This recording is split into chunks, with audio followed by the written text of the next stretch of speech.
വർഷങ്ങളായി സഞ്ചാരയോഗ്യമല്ലാത്ത മുണ്ടുവേലിപ്പടി വേദഗിരി റോഡ് അടിയന്തരമായി പണി പൂർത്തിയാക്കണമെന്നാവശ്യപ്പെട്ടുകൊണ്ട് ആം ആദ്മി പാർട്ടി അതിരമ്പുഴ പഞ്ചായത്ത് കമ്മിറ്റിയുടെ നേതൃത്വത്തിൽ നിരാഹാര സത്യാഗ്രഹ സമരവും ഒപ്പ് ശേഖരണവും സംഘടിപ്പിച്ചു.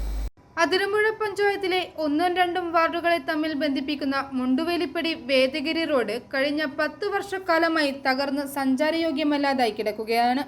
പ്രതിഷേധങ്ങളും ആവലാതികളും പലവട്ടം ഉയർന്നിട്ടും അധികാരികൾ കണ്ണു തുറക്കാതെ വന്നതോടെയാണ് ആം ആദ്മി പാർട്ടി നിരാഹാര സമരവുമായി രംഗത്ത് വന്നത്. നിരാഹാര സമരം പാർട്ടി സംസ്ഥാന working president doctor Celine Philip ഉദ്ഘാടനം ചെയ്തു. വർത്തമാന കാലഘട്ടത്തിന്റെ പ്രശ്നങ്ങൾ നമുക്കൊന്ന് അവലോകനം ചെയ്യാം. നമുക്കറിയാം, ഇതൊക്കെ ന്യായമായി കിട്ടേണ്ട ബേസിക് നീഡ്സ് ആണ്. റോഡും വെള്ളവും പാർപ്പിടവും ഒക്കെ ബേസിക് നീഡാണ്. കാലം ഇത്ര കഴിഞ്ഞിട്ടും നമ്മൾ സ്വതന്ത്രരായിട്ടും സ്വാതന്ത്ര്യാനന്ത ഇന്ത്യയില് കേരളത്തില് ഇതിലെല്ലാം പര്യാപ്തമായ ഒരു സൊല്യൂഷൻ ഉണ്ടായിട്ടില്ല എന്നുള്ളത് ഇന്ന് വരെ ഭരിച്ചവർക്ക് അപമാനം തന്നെയാണ്.